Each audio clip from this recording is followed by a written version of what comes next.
ह्यानं तुम्ही पाणी पाजणार की नाही? ह्यानं पराभव काय असतं त्याचं पाणी चाखवा जरा.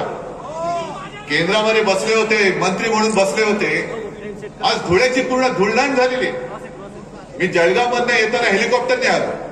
म्हणजे मोदीजींच्या भाषेत मग हेलिकॉप्टर से बाय रोड आ गया असं ते बोलले.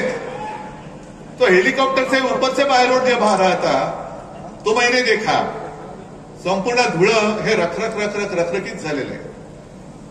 आणि कदाचित येत्या काही वर्षामध्ये धुळ्याचा फार मोठा भाग त्या भागाचा वाळवंट होते की काय अशी भीती निर्माण झालेली. वाळवंट.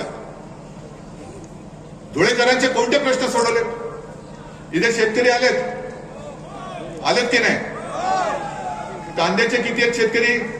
कांदावाले तुम्ही आनंदी आहात? निर्यात बंदी वगैरे कशी छान चालू आहे. अजूनही हे निर्लज्ज निवडणुका आल्या. माझ्या महाराष्ट्रातल्या शेतकऱ्यांची कांद्याची निर्यात बंदी नाही उठवत. गुजरातच्या शेतकऱ्यांची कांदा निर्यात बंदी त्यांनी उठवून टाकली. का गुजरात आणि महाराष्ट्राच्या मध्ये तुम्ही भेदभाव काय करता? महाराष्ट्राने मोदीजी तुम्हाला गेल्या 2 वेळेला 40 पेक्षा अधिक खासदार निवडून दिले होते म्हणून तुम्ही दिल्ली पाहिली होती. या वेळेला महाराष्ट्र तुम्हाला दिल्लीपर्यंत